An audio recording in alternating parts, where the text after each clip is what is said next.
Today we have Jeff Martin on the podcast. He is a local writer in Portland. He's had a lot of work in USA Today, Portland Monthly, ESPN, Bleacher Report, and many other publications.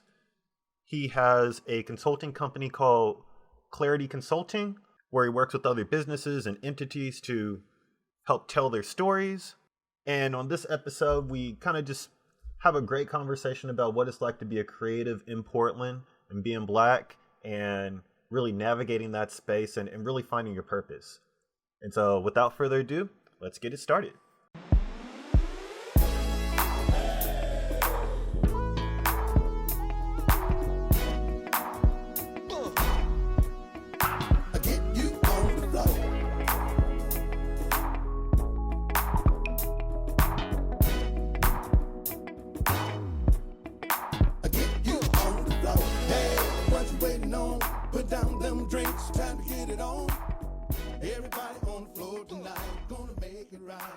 You know, how's things going with you?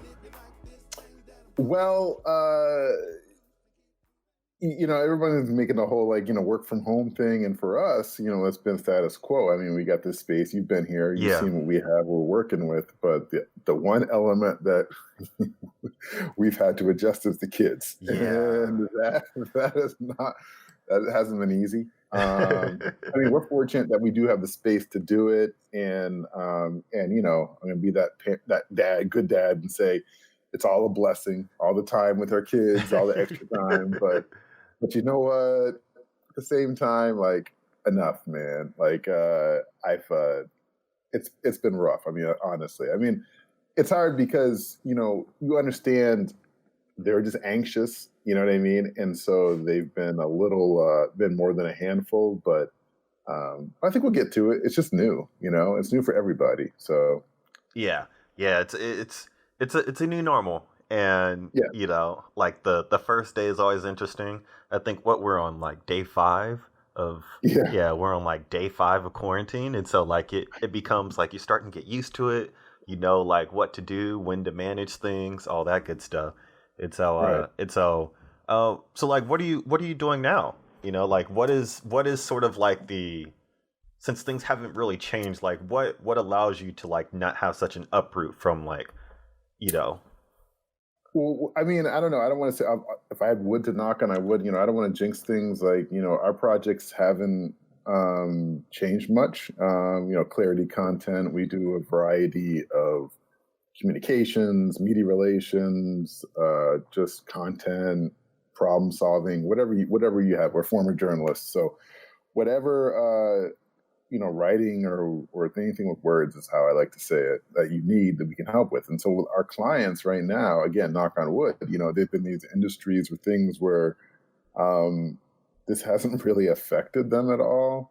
And so if anything, it feels like, they've needed kind of our services more right now. And so really it hasn't affected us, in terms of just being able to maybe quality of life stuff, but you'd feel silly sitting here complaining about I can't go to my favorite coffee shop because come on, man, it's you'd be a little tone deaf here, right? But as far as to work goes, no, we were putting out some fires this morning, doing some stuff. We've been working, we worked last night into whatever. It's been kind of just more of the same. So we're pretty fortunate that way, and I think that actually helps. During this time where there's so much uncertainty, it's cool knowing that something that you can fall back on to, as you said, the new normal. Well, I like the old normal still too, right? and so it's nice to have that because it feels like it's a little bit of an escape. Yeah, definitely. And I'm on the fence on it because I've lost some really good contracts. All the comic conventions are closed, and so I'm not getting that sort of revenue stream. But I find myself, I'm doing this podcast and I'm having 2 or 3 interviews a day, and then I'm doing video calls with a lot of the partners that I'm working with for all my other freelance stuff, and working on trying to find stuff, try to do online seminars and demos for art and stuff. And so it's some doors close, more doors open, and it's just kind of, you just have to adapt with it.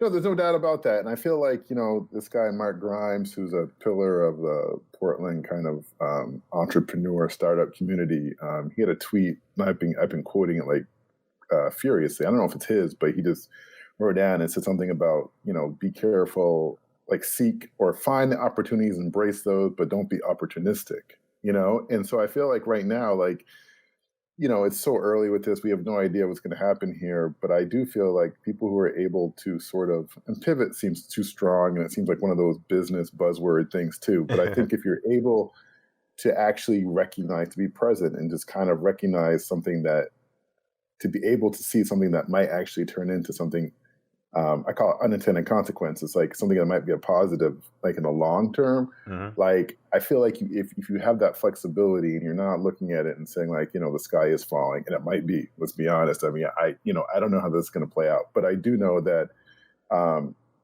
doing what you're doing, looking for other ways, seeing the opportunity in things as opposed to just like, you know, maybe wallowing, or I won't say that either, because I think everybody has every right to do whatever they're doing right now to process this stuff, right?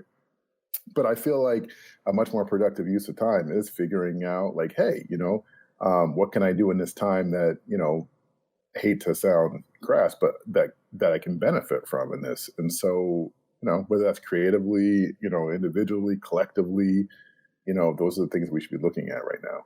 Oh yeah, definitely, definitely. As I'm in this sort of like self self revelation part where I'm like, oh, this is my opportunity to get back into 3D Yeah, modeling and Blender and all that stuff, absolutely. and just like kind of investing in myself a little bit more now that I can't really go out and invest in other things. I can at Yeah. least invest in myself. Yeah, and I feel like I think I think there's stages, right? It's like one, you don't want to just become a hermit and do that, right? But at the same time, we need to take our distance and do these things, right? But I do feel like as opposed to sitting around and eating Cheetos and just chilling, if you can actually improve yourself. And I like Cheetos, but if you can improve yourself, and do some things that maybe you set on the back burner, do it by all means. Let's emerge. We will get through this, and hopefully we can all emerge, in some form better. Yeah, definitely, definitely. Yeah. And that's ultimately what it comes down to, Like you go through all this adversity, and at the end of that adversity, once you get through it at the end of the day, you should come out a better person, a stronger person, a more informed person, a more resourceful person. And so it's just a matter of how you adapt to that adversity. Yeah, I think that's all life is, man. I think that's what, I got little guys, and that's what it's amazing sort of how, like we've been worried about, are we raising resilient young, black kids? It's really, really important to me. And, at the end of the day, though, I feel like they're teaching this week. They've been teaching me lessons, like they're just rolling with things, and like I'm up, I'm down, I'm up, I'm down, and so I'm always, I pride myself on trying to be kind of even keeled, but they've been even keeled. And so it's been actually kind of, I mean, they've been all over the place, like, emotionally, but they're also 8 and 6. That's par for the course, right? Yeah. But um, no, it's been fascinating, just like, seeing this thing through their eyes. It's been really interesting. Yeah, like one of my old teammates, he's like he has I want to say she's like 7 months old, 8 months old, Hmm. and like completely oblivious of everything that's going on. you know, Yeah, yeah. like she's just like, hey, pay attention to me. Hmm. That's all I want is attention. And it's like Yeah. everything is shut down right now. And so I'm just getting a kick out of it. I'm always going to get a kick out of that because it was just her sort of like worldview versus like everything around her is completely subjective. Yeah. No, and I think that's what we've tried to do, though. It's like I'm trying to be there for community people and do these things, but also, social distancing and all these things in this uncertain times. But I think I'm talking to my wife Jill about this. Was like you kind of pull inward these four walls, right, in your Hmm. house, and so you know we always joke and say, we're all we got, basically, and we have each other, and we need more than that, obviously, but in times like this, you do pull inward, and it's funny because you, you are everything to these little people, and so you're talking about your old teammate there, and like, that's what, his 7-month-old, like, that's, she can't articulate that, but that's what she's basically saying is like, you're my world, you are you are it, and so in a lot of ways, like, this is what, I have to keep like kind of thinking about, and it makes the whole situation feel so much heavier, right now, because we are what these guys have, and I mean, especially now, if like, I don't get all dire, but like, with this virus the way it is, who knows? And anyway, I'm going way off, veering off topic here and getting deeper than I meant to, but like, no, it's been some interesting times. Oh yeah, definitely. And so to switch gears back, I really like it, every time I like meet a writer or meet somebody that like is black and doesn't do like the stereotypical things. I'm always just like, Mm. oh, huh. Let's I'm curious as to this because it's like, does your body hurt? Like, you know, but like, yeah, like if you were to give us kind of like a brief rundown of like, really, like, what do you do, Okay. as a profession now? All right. This is hard. It's hard for me because I'm so used to asking others about themselves, and so I'm going to give you like almost like the stereotypical journalist answer, and like, oh, I'm so modest. I don't want to talk about myself, but no, I think that as I mentioned, I was a sports writer well, I didn't mention that. I mentioned to you when you were hanging out, but for almost 2 decades, and so just I don't know, it's something I always wanted to do.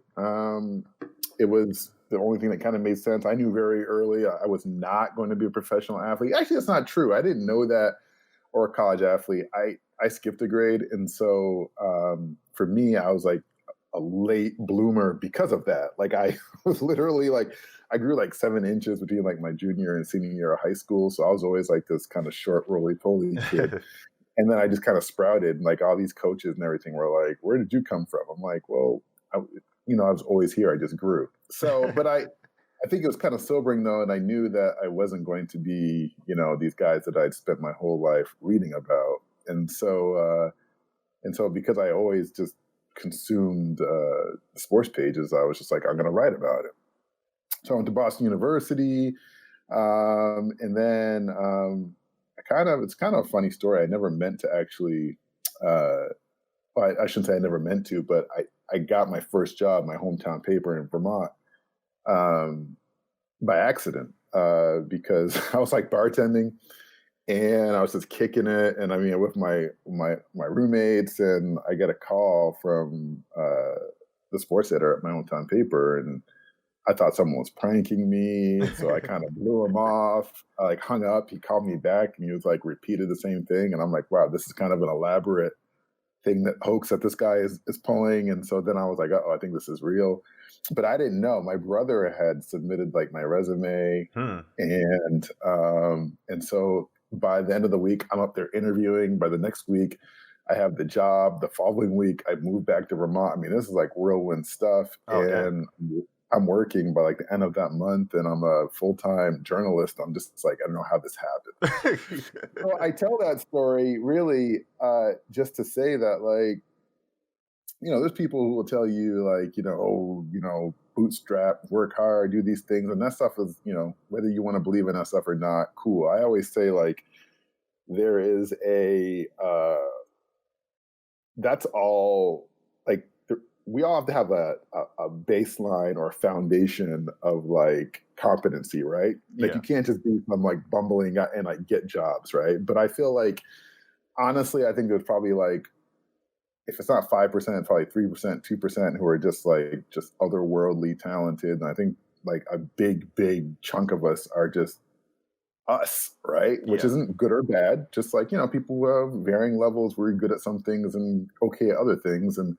But I think ultimately what it comes down to, and I think this is where, it hurts the whole like, American myth, bootstrapping and work harder than the next guy. It's like, honestly, it's connections, it's luck, it's all sorts of things. But it's also recognizing opportunities. Yeah. Like, I could have very easily just said, no, I'm not going back home because I didn't want to go back to Vermont.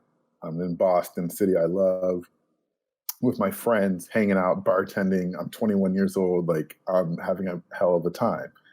But as my dad said, like I'm somebody who is a old soul in some ways, and I was like, well, I got a job in my degree, so why wouldn't I use it? So I went home, and it launched this like 2-decade career that took me from, let's see, Vermont to Pennsylvania to Kansas to Texas to Oregon, and then the biggest papers in those places, and then to USA Today. Had a great career, but I don't know if you heard, but newspapers struggling. Yeah. So my job at USA Today, I was a features guy. I wrote like enterprise stories for sports, and I got eliminated. So it sent me into a bit of a tailspin for like, I don't know, like probably, if I'm being honest, probably for like 2 or 3 years. Just from an ego standpoint, it's hard when you define yourself, and everybody says you're not supposed to define yourself by your work, but you do. I'm sorry, it's your identity. It's so shapes so much of who you are. Especially in my adult life. After I graduated college, I was always a journalist. So, it was really a sobering moment for me, and it took me such a long time to just be okay with not doing that. But during that, I had to make money. So I was really just trying a bunch of other things on. But all the while, I knew we always want to do clarity. And so there's another lesson I want to I'm not trying to impart, but I'm going to say though, and I always thought like vision boards and stuff like that were silly and these things. And I still do to an extent. Like I'm not going to clip art and do things or whatever, right? But I do have this mind where I visualize stuff, and just because I don't put it in paper or whatever, I do think about things, and I do think there's an element of if you could speak things or whatever into existence, right? Yeah. So I was just cleaning out my desk, and hold on, there's this thing that that I was trying to start kicking around when I lost the job, talking to my wife and just being like, hey, and this was in 2014, and you can't see this, but this is literally this sheet that says I'll read it to you. It says clarity. We write so you can focus on what you do. Provide a deadline, grant us an hour or so for consultation, and we'll deliver whether it's a press release, website, blog, and business copy, articles and features, social media posts, speeches, or general editing. Share your message with us. We'll sharpen and polish it. It will be concise. It will be high quality. It will make sense. Our partners have more than 50 combined years of experience in professional writing and editing, mostly as journalists at respected organizations such as the Houston Chronicle, the Oregonian, and USA Today. Let us do what we do best. You just do you. I wrote this in 2014. Oh, dang. Had no idea. Yeah, 2014. Had no idea. Was just kicking around. Jill was like, that's really cool. Maybe we'll do that one day. It was just this thing. They were like, maybe we'll do it one day. And so over the next 4 or 5 years, there's just various things that just kind of put us on that track. And I just remember 2 years ago, we decided just screw it, let's just do it. And so just from the fruits of that, I don't know, I think there was something to be said for, I have other examples too, in fact, in this pile, but I won't bore you. But I do think there's something to be said for talking something into sort of existence, because I think when you do that, whether intentional or not, it's there, right? It's something that you can't escape from. So I would challenge people that to do more of that, because I feel it's not to hold yourself accountable. It's just to I don't know, sometimes it's just enough to just be I've never said it out loud, or I've never ever, and that's one of those where I actually put it in writing and it worked out. Yeah, it almost sounds similar to asking yourself for permission. Yeah. Don't ask yourself for permission. Just go ahead and do it, because you don't need permission to do it. Type Absolutely. Of thing. And quite often, I think that's definitely been the case for me with with 3D stuff. To where it's I look at it, and I watch all these people making all these different things, and all I really have to do is just sit down and just learn the software, and just the very act of just sitting down and just engaging or just participating in it can be just a hurdle for some people that are really just, them getting in their own way. Yeah, well, why have you ever stuck back and say like, well, what was I getting stuck by in the first place, or why didn't I do it before? Because that's the way I look about this business. I'm like, dude, I've never been happier, never doing everything. I feel like things happen for a reason, and I feel like the timing probably wasn't right. But can you look back and see why? Or part of it was just much like a lot of the things that I've done creatively, it's me just doing it because I just was curious about it, or I wanted to learn the process, or I just wanted to make something cool. But something about the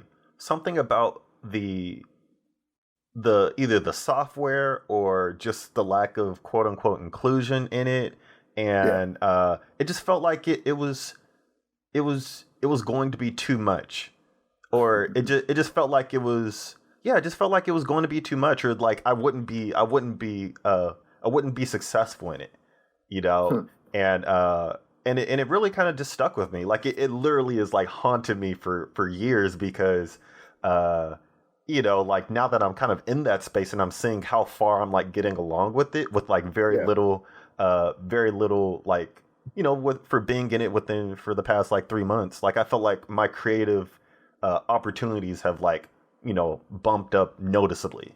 And that's so huge. I'm like, dang, why couldn't I have done this like 5 years ago when I had the chance to, you know? Yeah, but I also feel like these things, like, I don't know. I mean, I'm gonna sound like the old man here, and so you got to bear with me. But like, I do feel like when I was 30, I told you I grew up in Vermont and I went to school in Boston, and so like my dream paper to go work at was Boston Globe. Oh yeah. And this was like the Boston Globe when it was like like they had like this massive Sunday section, and it was like really cool, and like all these titans of the industry had worked there. And so when I was 31 or 30, I was in Pennsylvania and was just trying to plot my way out. I feel like I'd gotten a late start. I didn't have these internships that the rest of like my friends had gotten, so I thought I was trying to catch up. And so I'd done a really, really good job of like kind of showing people like how much I'd grown and my growth and everything. And so I'd really opened some eyes. And so a lot of these papers suddenly were interested. But the Globe was the one I really wanted. So I had an interview there, 31. And my dad, who was like, my guy, and he's my, my role model and all these things, like he was always the guy who would give it to me straight. And so he was the king of, he would talk, and I talk a lot. So he talked even more than I do. And so I remember he just called me like the day before my interview, and he was just like, Boston Globe, huh? And I was like, yep. And like long pause, and he goes, all right, Sonny, we'll knock him dead. And like just hung up. Because he was like, he knew this was all I wanted. It was like everything. Like it's the only thing I ever talked about. And so I went, I interviewed, I knew people there. It went really, really well. And I didn't get the job. They were just like, you know what? Like, we feel like we still have some growth to do, and we still want to keep you in our plans. And like, I was crushed. I mean, I was literally like, just like, oh my God, I'm like, I'll get a chance again. I didn't hear all the positive things they were saying and take that. I was just like, you know what? Like they didn't want me. I felt rejected. I felt like that was my shot. And so I kind of walled a little bit. But then it ended up, I got to Kansas because I got so tired of like, I just kept being runner up at all these jobs. Went to Kansas, and then I really, really grew. There were things that they kept saying I didn't have that I actually addressed in Kansas.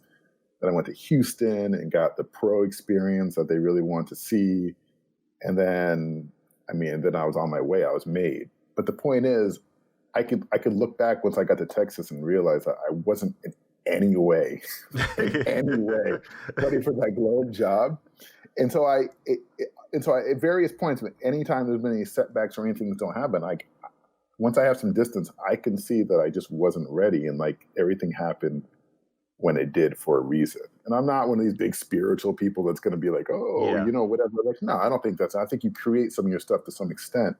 But I do feel like, you can go into an interview and bomb it and not know what happened. You weren't feeling it. Whereas other times you feel completely comfortable and you feel like this is where you should be. And that comes through. People can read that, Like I talked about earlier, like with when I lost that job and I was in Tailspin, like I have some amazing mentors here in Portland. And these dudes like went way out of their way to like use their connections, have me go in and talk with people. and almost everyone, almost to a T, were like, really, really nice guy, have no idea what he wants to do. Like, I just didn't know. I just would go in these places and be like, I think I could be an asset. They're like, cool, but what do you want to do? And I was like, I don't know. Do something with writing, but I really feel like I'm really passionate. They're like, that's great. That's awesome. You come highly recommended, but how can you help us? And I was like, I don't know. But listen, get me in the Just door. put We'll me in, figure it out. coach. Yeah, yeah. And they were just like, no. And I just remember being like, that's just not right. And now I can look back and be like, yeah, I wouldn't hire me either. Like there was no reason to. Like you can go out and find people that want to do the things that I thought I wanted to do who've actually done it.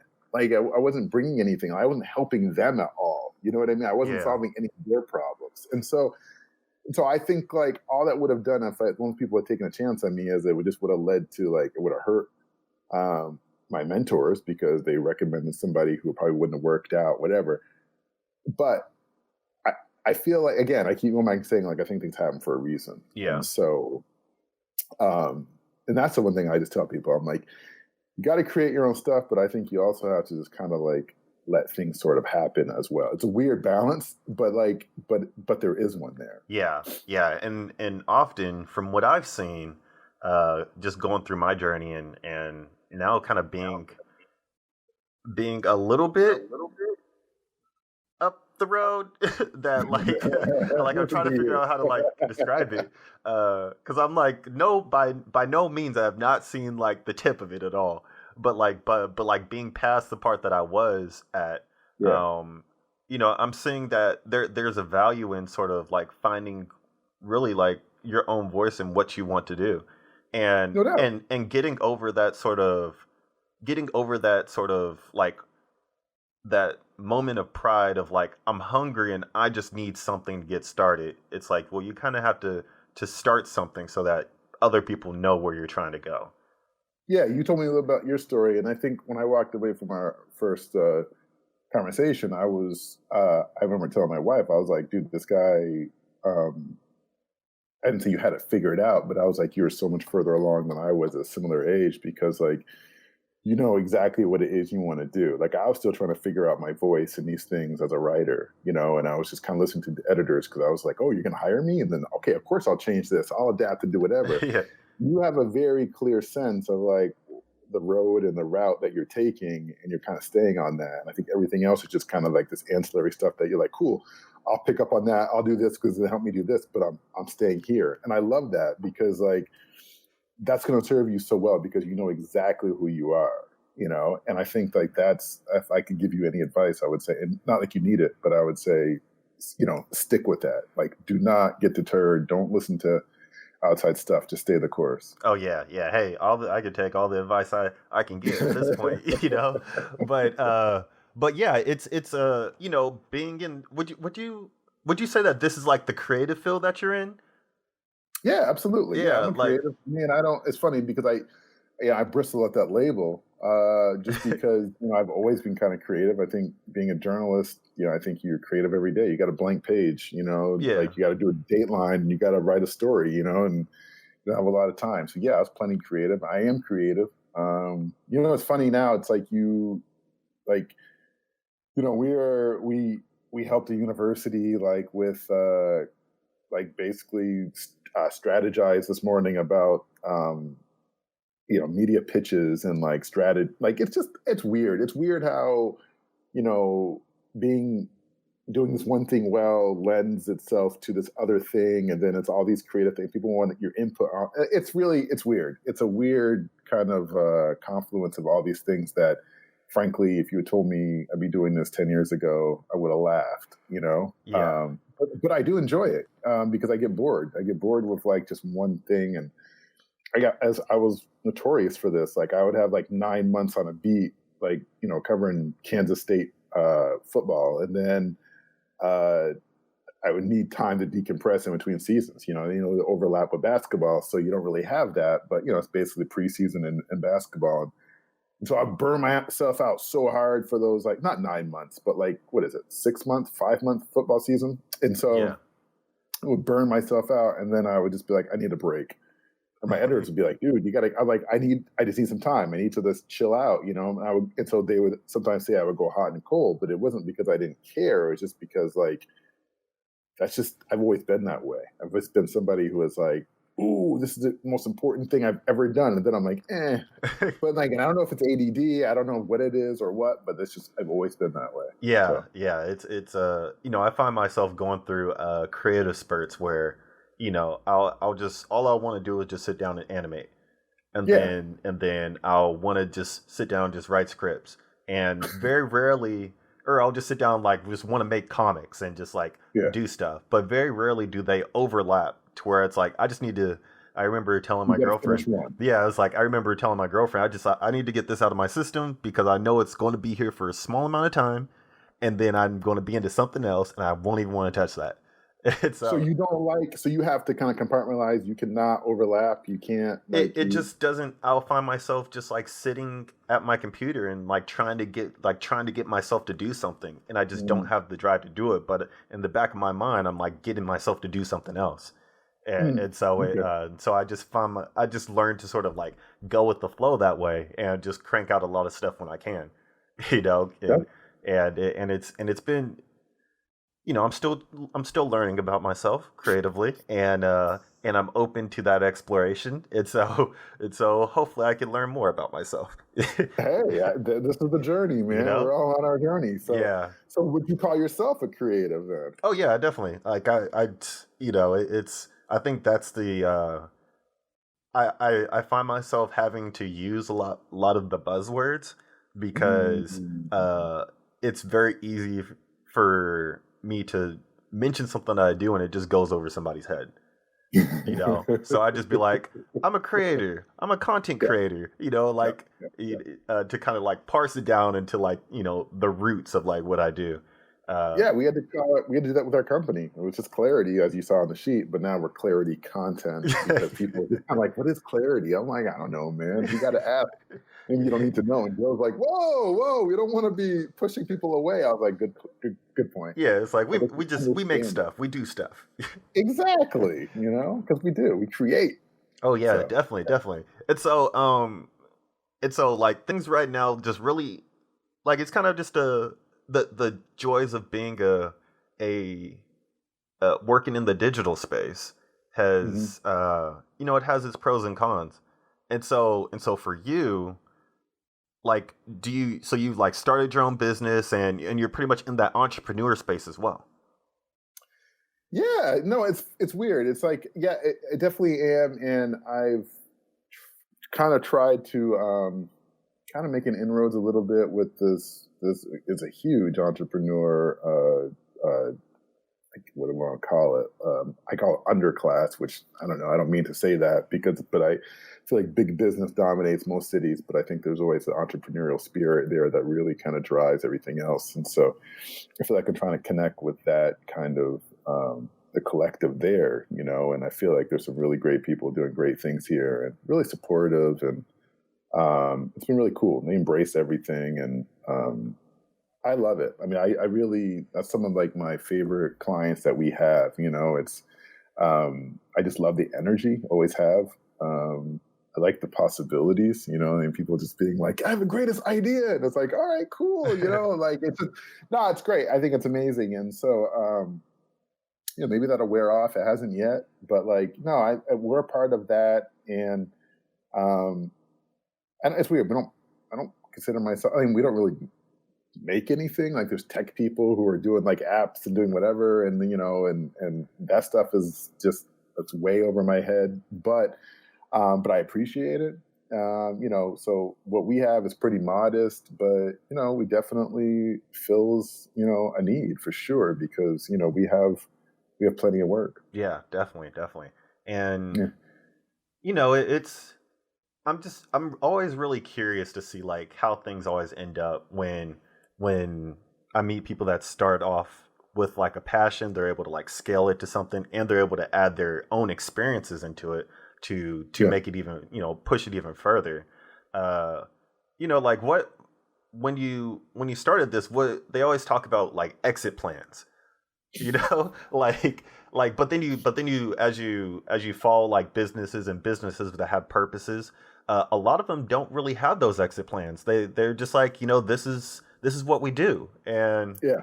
hopefully it creates opportunities for other people, and I get to, you get to do things that you enjoy to do, and you get paid for it, and you kind of just continue to push the wheels further. It's a like, Yeah. I'm sorry, go ahead. No, I was going to say, I think I know where you're going with that. No, I absolutely agree. And I feel like that's the thing with us. We never built this looking at an exit. We're not trying to sell this thing. We're not trying to do anything. This is just who we are, what we do.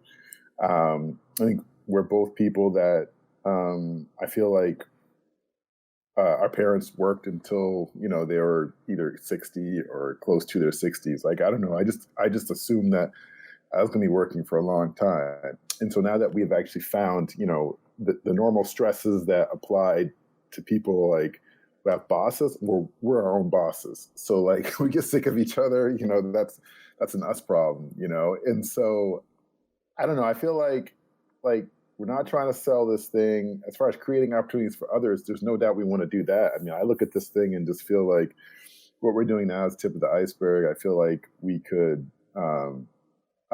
We have so many writing gigs that I can see a scenario where so many displaced journalists, like, we can, if we made this transition, again, saying what I'm saying before, like there's nothing extraordinary about us. We just have many people who listen and we think a different way and, happen to get a head start on all this stuff before a lot of these other displaced journalists. So if we can become a safe haven for some of them and start farming some of this work out to them or other writers or whatever, I think that's something that I definitely could see becoming like a real what's the word I want to say, like a silo of our work, for sure. Like I think it's something that we do. On the podcast we'll do. I mean, it's all content. Go back to that word. So I think we're doing right now is just the beginning, and I'm excited by that because I'm excited by the unknown in this case. With what's going on around us, don't like that unknown. But the unknown when it comes to clarity, like, yeah, I love it because I feel like, we've done the things that we know we could do, and that's been cool, and that's affirmed, to leap, and that's awesome. But now I think it's time for us to kind of to step that up. Oh yeah, definitely. And as I'm like noticing, so one of the things that I do is I always try to have like my girlfriend pay attention to all the different things that like I say. One of the things is I say, and I find myself saying definitely a lot.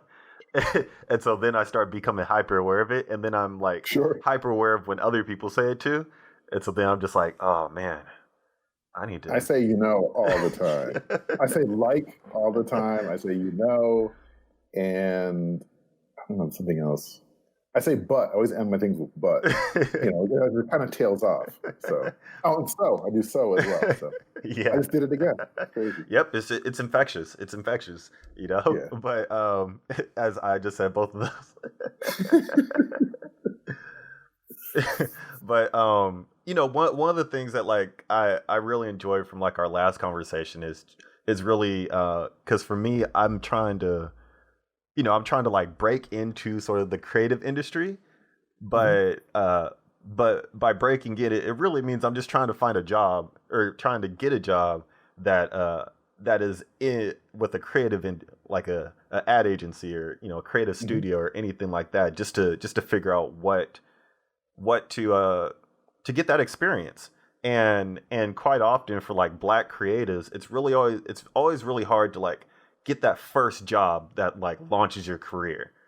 And so like how has it been to sort of like navigate that when you get to be a runner up in certain things and you feel like you're ready for it, but just the door just doesn't seem to open as far as you want it to?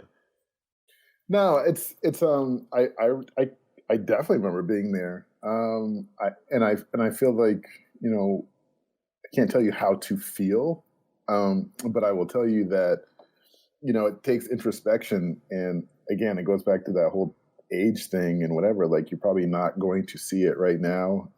But I think once you get some distance from it, you're probably going to realize and be like, okay, I probably didn't have this or I didn't have that. And it's the worst thing to hear in the moment because you're going to be like, whatever, man, I paid my dues, and you probably have, and it's fine. But I also feel like if you keep doing the stuff that you're doing, keep positioning yourself. Your talent is undeniable, right? And so I think at some point, either you're going to keep just paving your own path and someone's going to notice, or like, I mean, it's just you got to keep putting the stuff into the world, Yeah. right? I mean, it's just like there's more and more of it. There's more stuff. It's harder to break through and be seen, but you're doing the right thing. You've got people who are advocating for you, people who are your cheerleaders.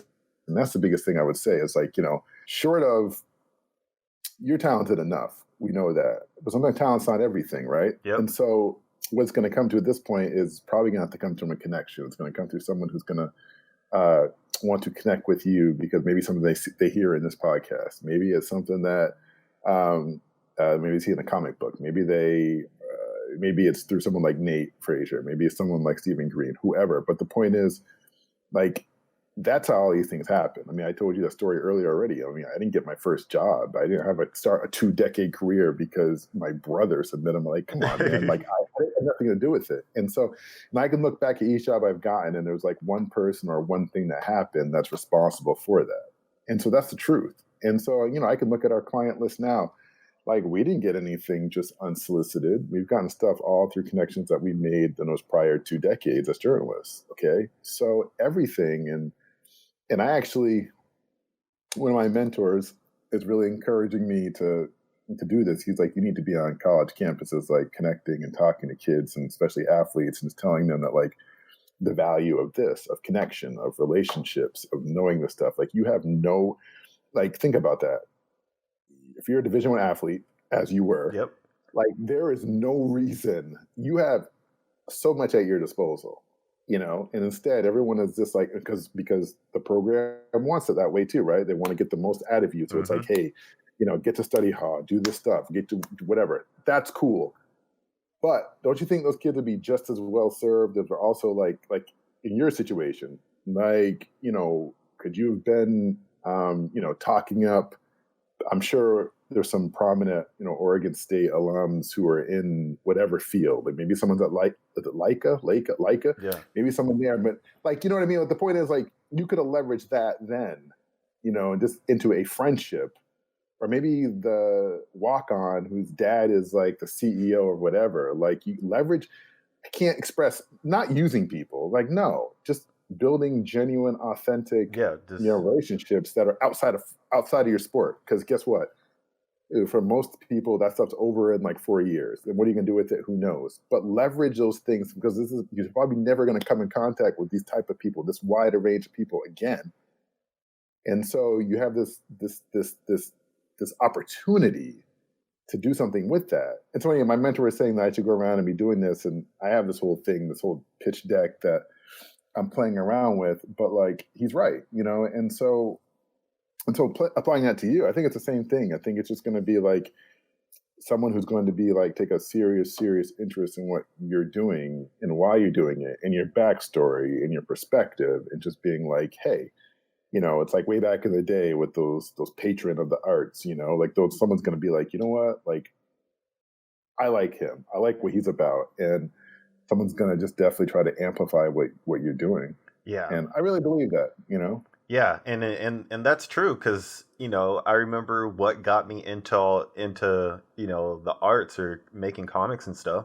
It's because I had my second hip surgery, and they were going to try to medical disqualify me, and so then it was just like, well, I got time, and I need to figure out something because like, I might not be here right now, right. And a lot of guys don't really get that until really like the game is over, they graduate or they don't get picked up, to where I was fortunate to continue playing after that. And it ultimately had an end for me, but like, I was prepared for that. It wasn't a jarring, it wasn't all that stuff. And so yeah, it's just difficult to like have that sort of introspection, like when you're in the scene and all these things are just like happening to you, and you're just like, dang. No, because think about it. Think about the thing, right? You went from high school being the dude, right, or one of a few dudes, and then like you get on campus, and now you're like still a big deal because you're at a place that like thinks like Division I athletics are like everything. So you don't have to think about that stuff. All you're thinking about, you want to stay on the same track, right? Yeah. Whereas all I'm suggesting is like, that's fine and good, but take a look around and see the people that you have access to. And Yeah. if you have anything that interests you, just start dabbling, just start asking. Just like, I mean, because seriously, think about it. Like, think about the local, I mean, CEO of whoever, like if they're a fan of State U and you play at State U, like, I mean, you couldn't go in there like tomorrow and be like, hey, show me a tour. Let me, show me what you do. Let me shadow you for a day. Of course, you're going to be like, look, so and so is up here. Like, of course, And so instead of like, hey, stereotypical like the handshakes and the whatever, the handout, whatever. No, no, no, no. I'm talking about leveraging, what you built, what you are. Leverage that um, into your curiosity. Like let that like if you're even just a little bit interested in something, like why not? If you've got access to it, like I don't know. I just think like we're doing such a disservice to. I know what the game is. I know what the grind is, but it's like I just want to help more people like just kind of see what's possible. Yeah. Yeah. Yeah. Yeah. Because man, I just remember that everybody that I finished with, I just remember the day when like uh where you knew you weren't getting picked up and everybody just Hmm. started scrambling. Yeah. It was rough, and I remember the one of the things that I like kept thinking about was, I had my masters, I did all the things, I got awards and all that stuff, and I was still at this position where, I didn't know what the heck, I didn't know where to like go. I didn't know Yep. what to do. And I was like, I couldn't think of anything that I could have done to like better prepare myself outside of, yeah, I just couldn't think of anything. And that was like the worst feeling, of like, Yeah. it was like, dang, like, you just kind of just sit there and you just kind of just like sit there and think like this is just a sticky situation. Yeah. No. And I hear that. And honestly, I have heard that with some other like athletes that like I covered and stayed in touch with, and I feel a little like I don't want to say disenchanted, but they were a little upset because they're just like they felt like they got used up. And I was like, look, this is what I'm telling people. I'm like, you turn around and use the system back then. Yep. This is what I'm trying. I really want to get across to the student athletes. It's just like, look, man, like you love it. Get what you can out of whatever sport you're playing. That's cool. But then get more. But then find out, what's available. Find out, who all the kids are, and find out who their connections are. Find out all these things. Like just figure this stuff out and leverage that. And they don't feel icky. It's not that. It's not that at all. It's like you have a shared experience, right? You're on the same team. Like they can vouch for you, and that's how every hire, everything gets done. It's other people vouching for you. Like they can't, you know what I mean? This is how it works. Like that's why people check references. Like people are going to vouch for people that they know.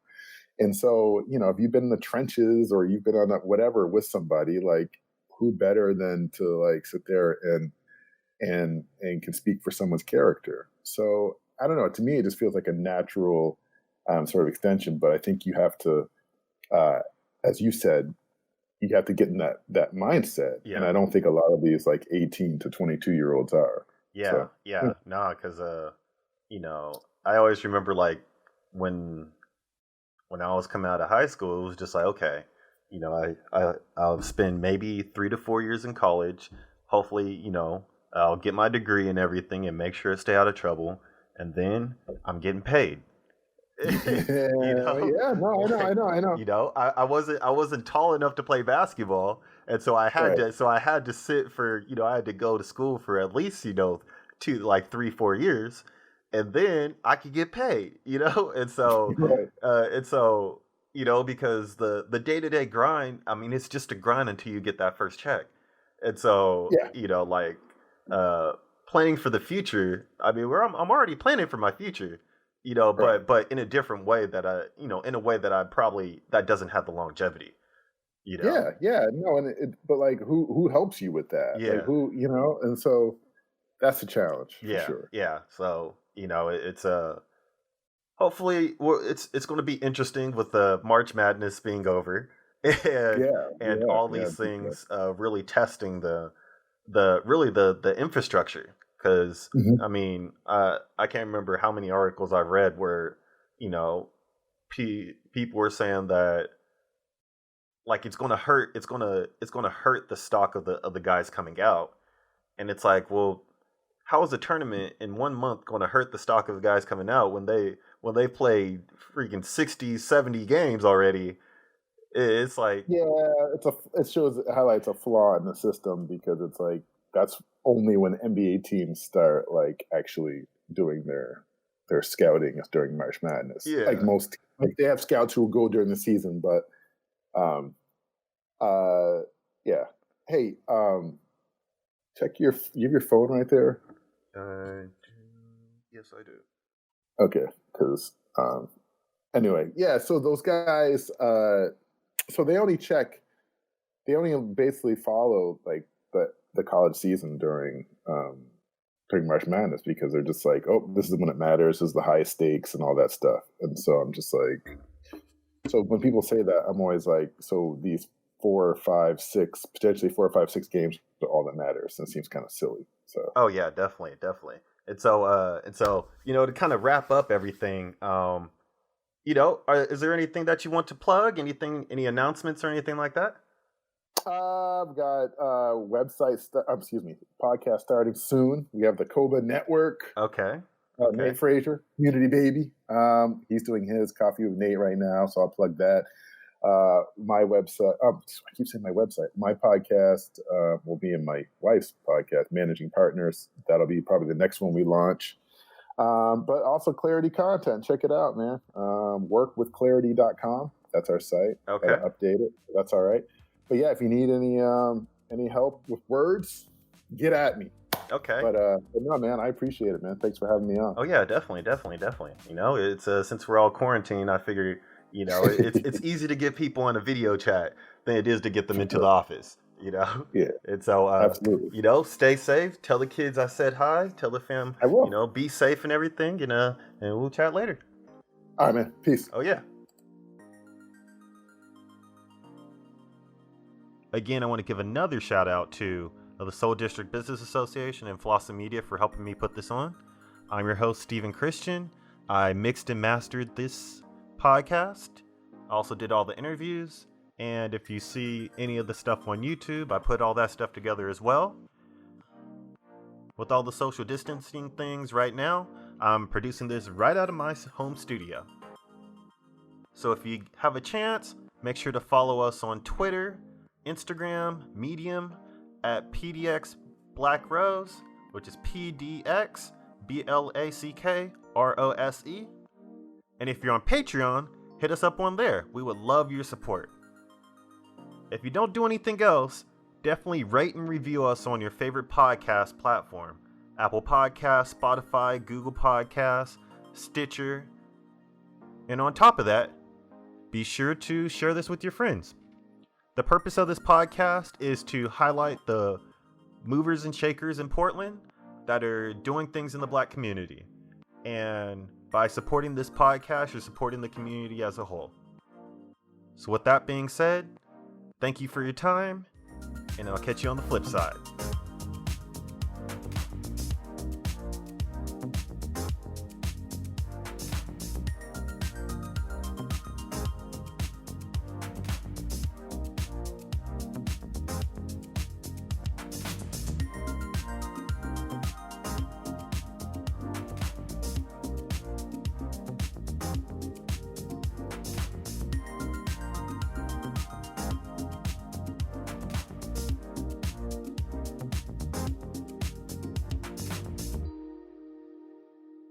The intro song is brought to you by Andy Stokes, and the outro song is brought to you by Spring Gang from Epidemic Sound.